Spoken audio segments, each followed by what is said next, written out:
Abortion is an extremely divisive issue. It is simultaneously a very personal choice as well as the object of national discussion. It is not just a women's issue, it is an intersectional debate, intricately connected with class, race, and sexuality. The readings for this week and this lecture are meant to try to disentangle how arguments developed because the debate between pro-life and pro-choice has become so polarized that many accept without critical reflection the taglines presenting a dichotomy that is anything but clean-cut.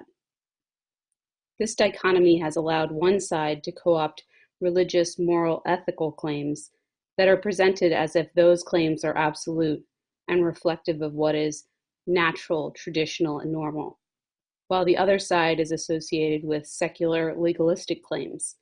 And the majority of the time, this camp does not fight the stigma that religion is against them, which sustains internal schisms for people of faith that identify as pro-choice. The question is, when did this concept of what is natural, traditional, and normal get decided, and by who?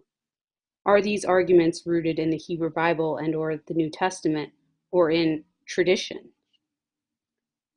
Are there claims rooted in scripture and tradition that counter the dominant religious, moral, ethical stance taken by the pro-life movement? This issue is too complicated to be dissolved into a simple dichotomy between pro-life and pro-choice, because the decisions we face as individuals and as a society are not as simple, and they both have repercussions. We need to be able to challenge the myths that have been allowed to flourish unchecked so that we can engage with one another, finding out what the root of the issue is for us personally. We have to be open to questioning critically the definitions and structures that have been set in order to open space for dialogue that will actually address the variety of concerns this poses for all sides.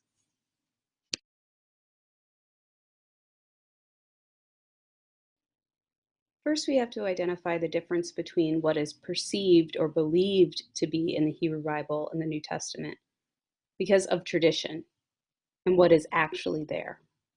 There are often broad claims to biblical authority made by religious groups that we have to be critical of because behaviors and stances that are taught within a church or any other religious setting are often assumed by the followers to be tied to biblical citations that are not actually there. People do not claim their justification of judgment, oppression, and violence is rooted in a particular tradition or interpretation. Rather, they claim to have biblical authority. For example, it's not the conservative evangelical church hates you, but God hates you. The Bible tells me so. This results in a message that the sacred texts are the root of the hate, which then to the observer lumps all Christianity or Judaism together in this stance of judgment. This makes it harder to dismantle these internalized and oppressive dialogues because people just know that something was taught to them to be wrong. So there is no verse that can be contextualized or offered a different, equally valid interpretation in order to free them from that feeling of shame and guilt. The first step in disentangling scripture from tradition is by confronting what is perceived or believed to be there and seeing if it actually is in the sacred text.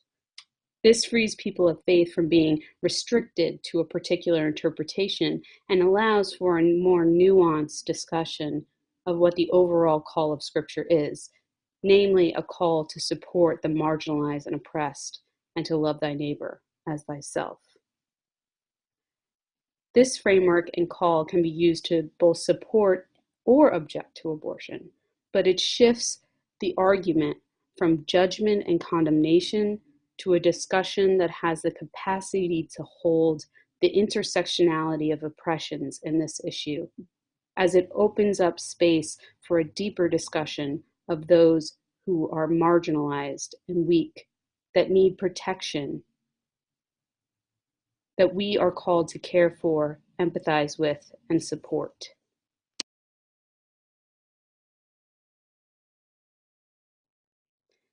The typical verses used from these sacred texts to support the violence against and vilification of women who face this difficult choice are listed here.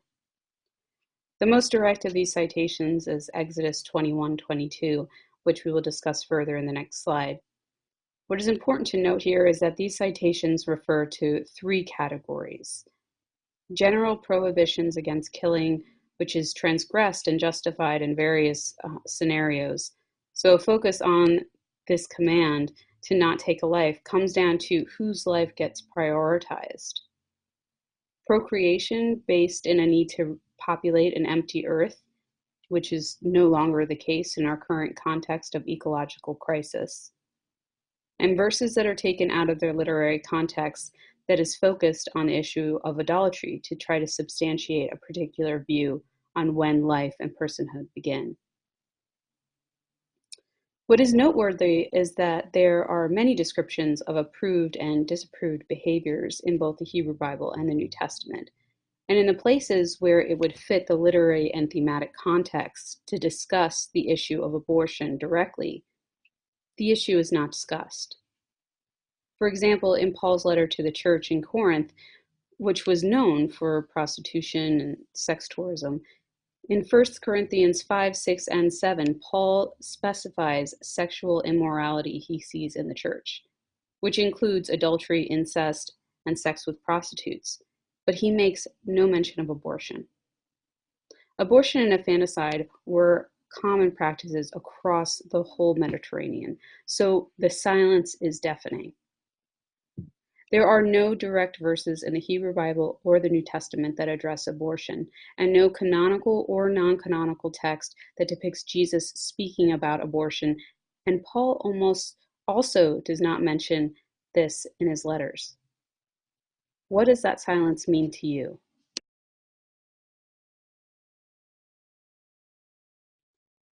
We will start at the core of the issue that is sometimes obscured in many debates. The core is our understanding of when life begins and life's connection with the soul. Laws against taking a life in the Torah, as noted in Exodus 21:12 and Leviticus 24:17, refer to the killing of a person, an ish, or nefesh adam. This is understood to include a baby as soon as its head is out of the mother's body. But a fetus in the womb is lav neveshu, not a person. Exodus 21:22 describes a scenario where a pregnant woman is caught in the middle of a fight. If she miscarries as a result of the fight, but she is unharmed, then the person who caused the harm is at fault and must pay a fine. But if the woman is killed, then the person responsible has to pay a life for a life. The Talmud and Jewish halakhic views have interpreted this as justification for the practice of therapeutic abortion. Therapeutic abortion means for the purpose of the health and safety of the mother. Jewish tradition prioritizes the mother's life over the unborn fetus. Second Temple Jewish writers from the diaspora, such as Philo and Josephus, have a stricter view of abortion. And this view is what is initially taken up by the early Christianity and debated among church fathers. This is rooted in a translation debate in the Septuagint, the Greek translation of the Hebrew Bible that was available to Hellenistic Jews and early Christians. The word in question is asan. In Exodus 21:22 in the Septuagint, the word for harm, which was translated into the Greek as form. So in the Hebrew, where it says, if there be no harm, meaning no death in reference to the mother, then he shall be fined, was rendered into the Greek as if there be no form, meaning no form to the fetus in the mother, then he shall be fined. Thus, it was interpreted in the Greek reception that if there was form to the fetus, then it would be also considered a life for a life. This shifts the focus from the mother to the fetus. Later, in Christian tradition, St. Augustine will formulate it as a distinction between embryo informatus and embryo formatus, a fetus not yet formed or one already formed.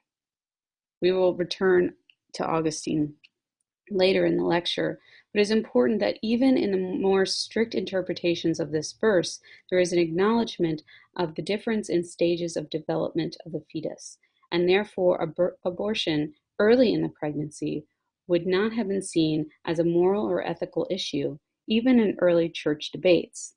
So the current claims that the moment of conception should be seen as the beginning of a protected being is extreme from not only a biblical standpoint, but from the standpoint of Jewish and Christian traditional interpretations and rulings as well. It should also be noted that the concept of ensoulment is not an issue in Jewish tradition, because the soul is considered immortal, no matter when it enters or leaves the body. The soul is also considered to be born pure, free of the later Christian concept of the taint of original sin.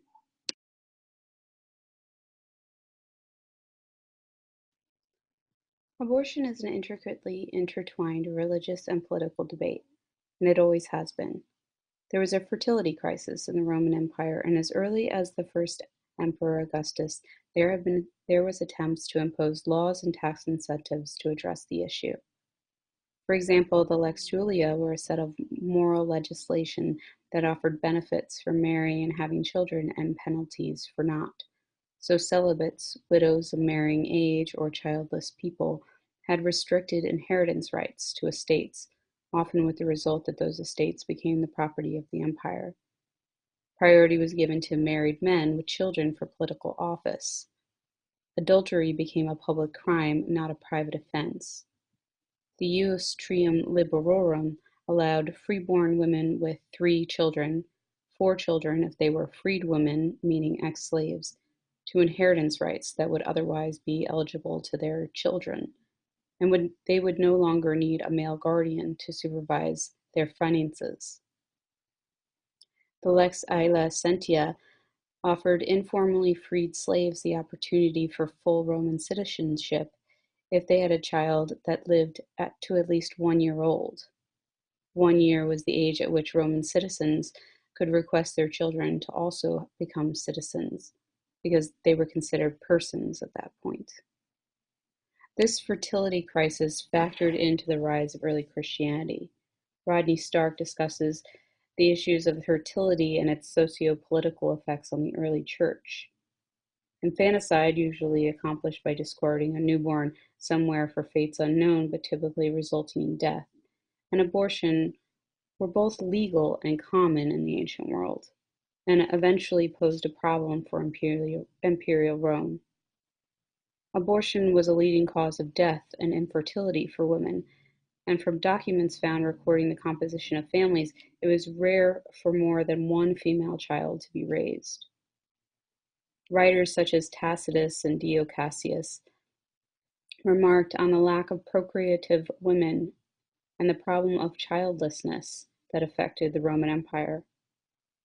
Stark concludes that the prohibition of abortion and infanticide, as well as the practice of a later marrying age for Christian females, removed the major sources of gender imbalance which the pagan community was suffering from.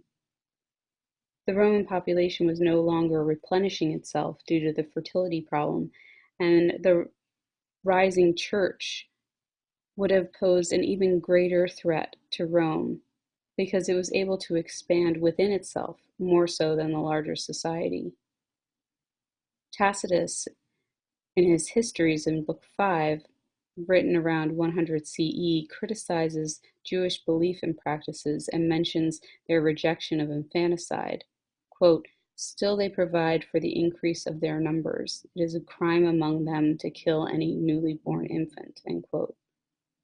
The Jewish rejection of this practice was viewed as suspicious. It shows an assumption by Tacitus that their Jewish rejection of infanticide must be connected with a political motive, such as increasing their numbers to acquire power. So fertility has always been political, but the focus was initially more on infanticide than on abortion. Once Christianity became the dominant religion and fertility is not seen as in crisis, there is a shift to the prioritization of abstinence that is based in a theology rooted in the imminence of the end times.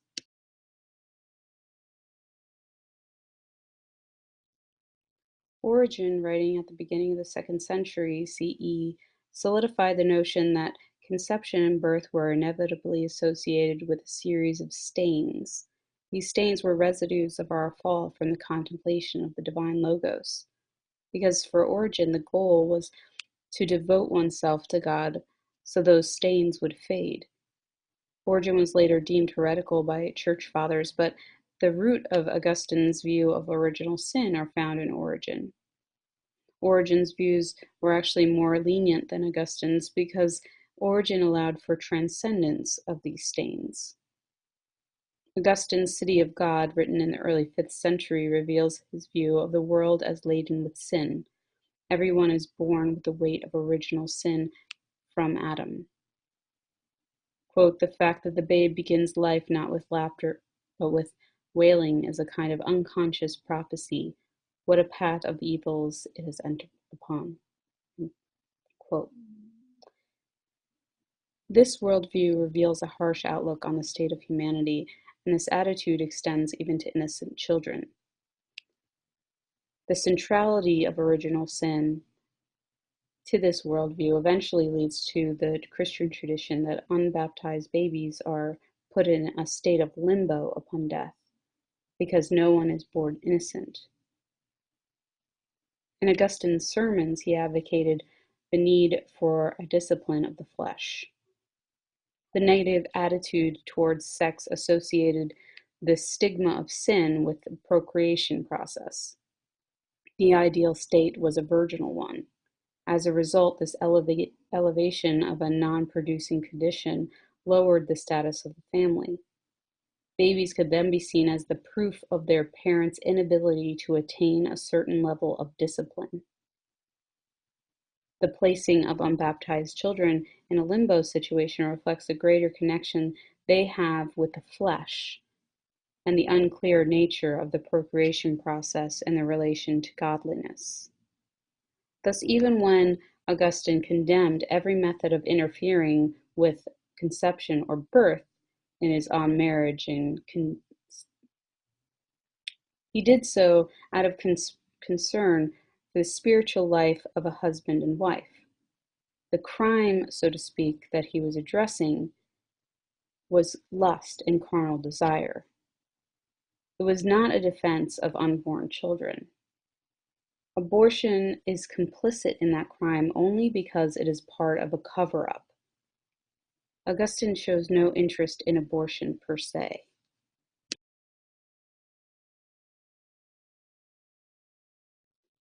Aristotle considered the rational human soul only became part of the body at the time when the fetus moved of its own accord. Before that, he thought the fetus had a nutritive soul, like a plant, and then a sensitive soul, like an animal. The rational soul, which distinguishes humans from animals in his philosophy, is the final stage of development. Augustine follows Aristotle's view and believed that the fetus was not a person until it develops to the point where it has a rational soul. Augustine, in his commentary on the Septuagint, refers to the unformed fetus as a seed. He states that a human being is not destroyed when a cutting is clipped from a sprout in utero, and indicates that sentiency is a necessary condition for a human person to be present in the womb. Hence, only in later stages of pregnancy is abortion considered killing. Augustine reiterates the Septuagint's view discussed earlier that the destruction of a fetus could only be considered killing in this later stage of fetal development. On Exodus, commenting on 21:22-23, he says, quote, the law does not provide that the act of abortion pertains to homicide, for there cannot yet be said to be a live soul in a body that lacks sensation, end quote.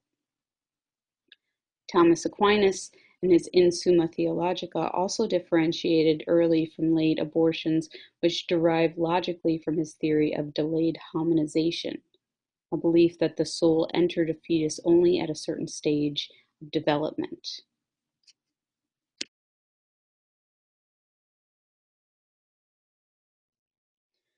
We have seen how ancient conceptions of fetal development and stages of the soul, although not rooted in modern biology, did in fact result in theologies that support what today would be considered first and early second trimester abortion, which accounts for the majority of legal abortions in the US. In fact, 89% of abortions happen in the first trimester, meaning first 8 to 12 weeks. 10% before 20 weeks, and only 1.3% in the 21+ week range, meaning nearly 99% of abortions would have been supported by the theological stances of Jewish and Christian tradition. The debate shifted to more strict conceptions of the beginning of personhood in more recent history. For instance, the Catholic position since 1869 eliminated all distinctions based on embryonic or fetal development. The concept that hominization is immediate, which is to say it occurs at the moment of conception, is directly in contradiction to Aquinas, Augustine, and Jewish and Christian tradition in general before that point. Seth Dowland's article chronicles the development of evangelical thought in the 1970s on the matter and intersection of abortion, feminism, and gay rights. In the 1970s, for Catholics, abortion was framed as a life issue. For Protestants, it was preserving the family. But there are people that stand on different sides of the debate no matter what religious affiliation. This article illuminates the nature of alliances that formed on both sides. For example, clergy consultation service on abortion, where more than 1,000 mostly Protestant pastors, as well as some priests and rabbis, formed a group in 1967 that helped women seeking abortions in the pre-Roe era. While on the other hand, in May 1979, the Moral Majority Party, mostly made up of conservatives, but did include Catholics and Jews as well as the predominant evangelical element. Were you surprised to hear about evangelicals' initial engagement with feminism? Downland's article was written in 2009, pre-Trump's 2016 MAGA revamp of the Reagan presidential campaign platform in the 80s. Were you aware of the Christian alliances that were at the roots of this perception of the making a great America and the creation of the traditional family? Did this timeline surprise you?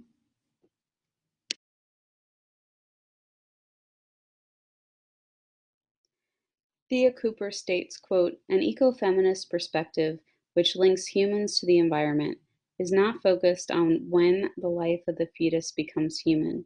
Instead, human or not, nature is to be respected. Life is sacred, all of nature, not simply the unborn fetus. So any decision for enhancing life needs to take into account the variety of lives at stake and how best to support life." End quote. Jeannie Whitten Andrews makes a call to see Mother Mary as a Palestinian unwed mother-to-be to invoke empathy for modern-day Marys. Both Cooper and Andrews discuss the romanticized language of choice that does not apply to the women that truly need access to safe and legal abortions because they are in unsafe spaces. They are financially, physically, and/or emotionally unable to have a true choice. They are suffering. Did their use of process and liberation theologies open up possibilities for your faith tradition to shift the debate from judgment and condemnation to a discussion that has the capacity to open space for a deeper discussion of who the marginalized and weak that need protection are, who we are called to care for, empathize with, and support?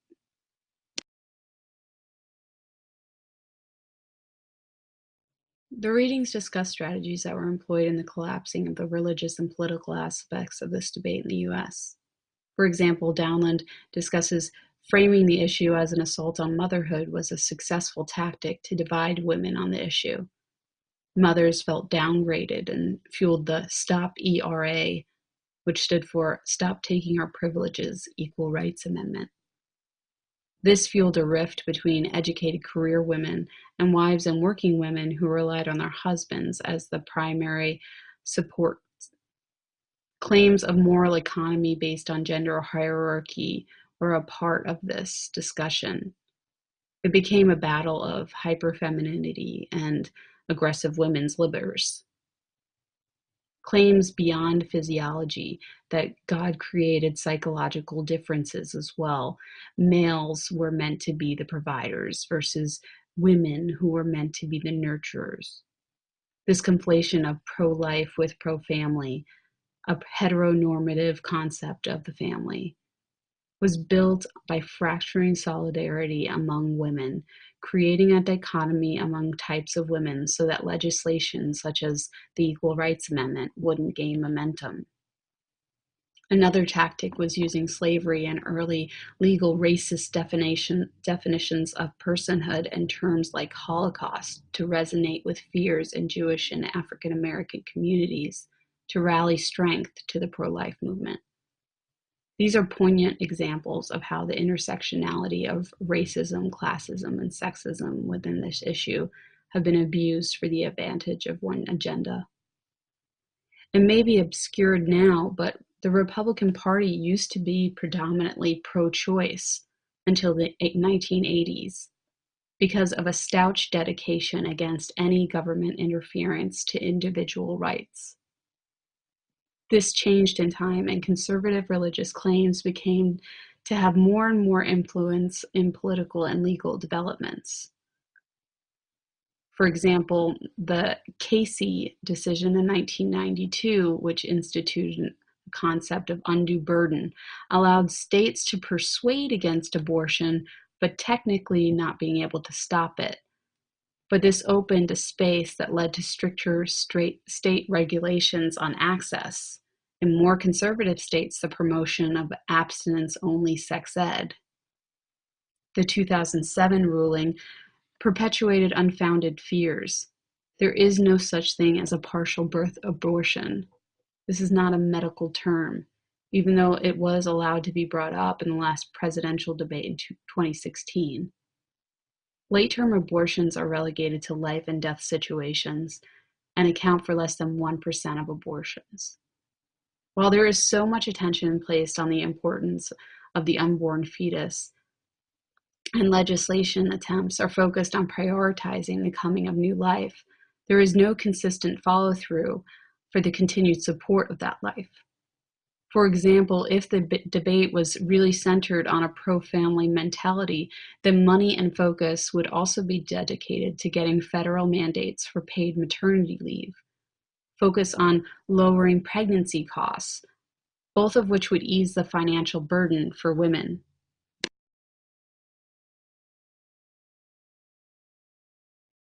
The US is steeped in rape culture that continues to perpetuate misinformation about the female body.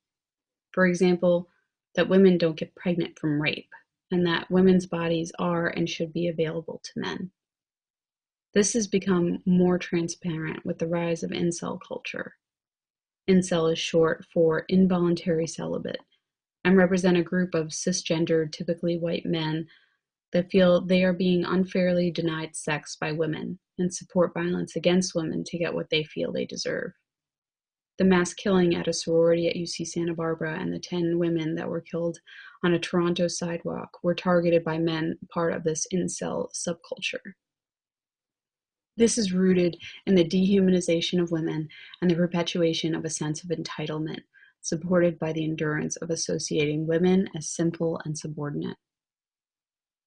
Many statements in political and religious circles demonstrate a lack of education in regards to the female body. Birth control is not a form of abortion, and myths like abortion is on demand and used as a form of birth control are believed by some because that is the way it is presented in conservative religious and political platforms. Couching abortion in terms of convenience is the farthest thing from the reality of the situation. Getting a legal and safe abortion is difficult. There are not many clinics that offer the service anymore because of the protests, attacks, and violence. Not many doctors will perform them because of harassment, not to mention the harassment that women encounter when they go. Phrases such as "just close your legs" are carelessly thrown out as if women are solely responsible for unwanted pregnancy, yet at the same time, they also make claims that this is a joint decision, stating it is not only a woman's choice.